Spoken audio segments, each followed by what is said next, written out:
processed MFA writer with a story to tell. Oh. Everyone, India.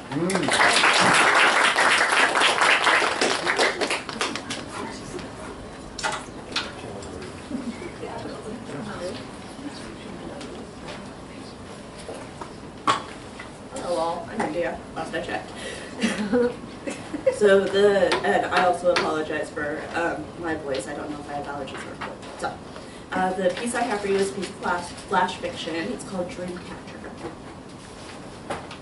Laying in the middle of the bed, I stared at the fan, twirling in a lazy fashion. I watched it, thinking back to the times of when I was younger, thinking that if I had attached myself to one of its blades, I would fly around the room.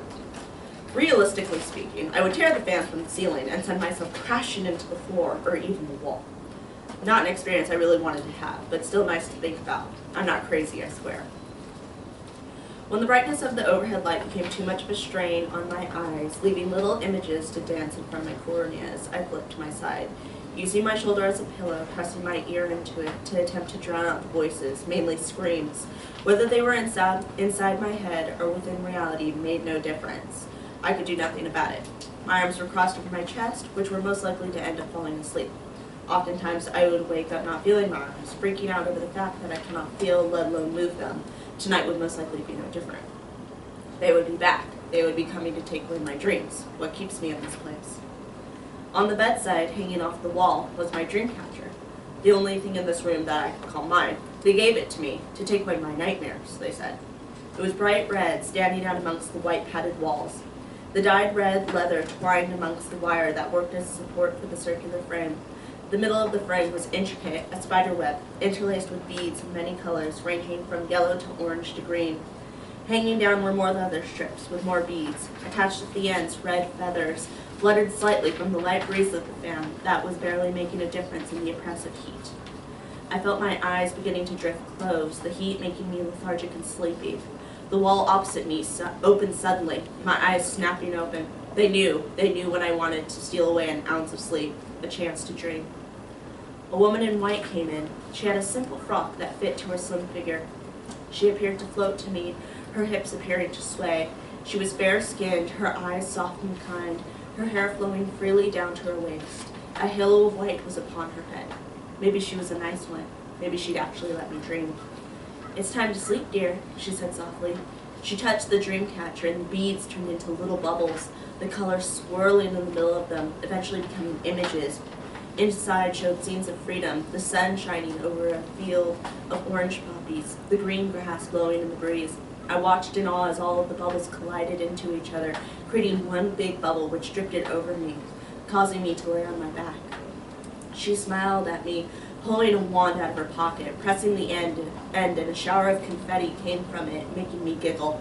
The bubble floated over my face. I could nearly touch the freedom, the bubble nearly bouncing off my nose, and then it burst. The nurse smiled at me, sharpened teeth gleaming in the harsh light. I tried to hold my hands up, but they were strapped to my sides by an unyielding cloth. I opened my mouth to scream, but she forced her hand over it, my voice disappearing into her fingers. "Shush, darling, I'm here to make sure you don't dream tonight. We don't want any nightmares, do we?" She cooed at me, her eyes turning up at the ends, her eyebrows arched. Her wand turned into a needle right in front of me, dripping a clear liquid. I watched a small amount drop onto me and it sizzled, the acrid stench of burning cloth drifting to my nostrils. I struggled against my bonds, against her hand holding me down, the claws on her fingers digging into my neck, my chest, my stomach. The pain of the piercing needle was almost too much to handle as it entered my arm. I felt the contents enter into my bloodstream, searing its way through my veins. She finally let me go, looking down at me with her empty syringe, smiling with too many teeth, over having conquered me yet again, using her mind games.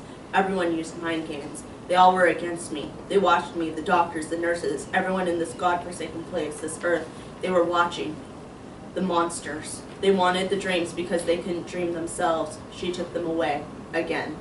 I felt my eyes drifting closed. I had to fight. They did things to me at night, like they did to everyone here. They left no trace, no mark, but I knew. I always knew. My eyesight blurred, fading into darkness. My dream catcher had taken away my dreams, my one chance of freedom that I had in this asylum. Their asylum. I woke up from the lights being turned on. There was a sharp pain in my neck, my chest, my stomach. I squinted down, blinking away the fog of forced dreamless sleep, and I saw the scratches on my chest were very real. Torn cloth, torn skin, stained, barely scabbing over. They left a mark this time.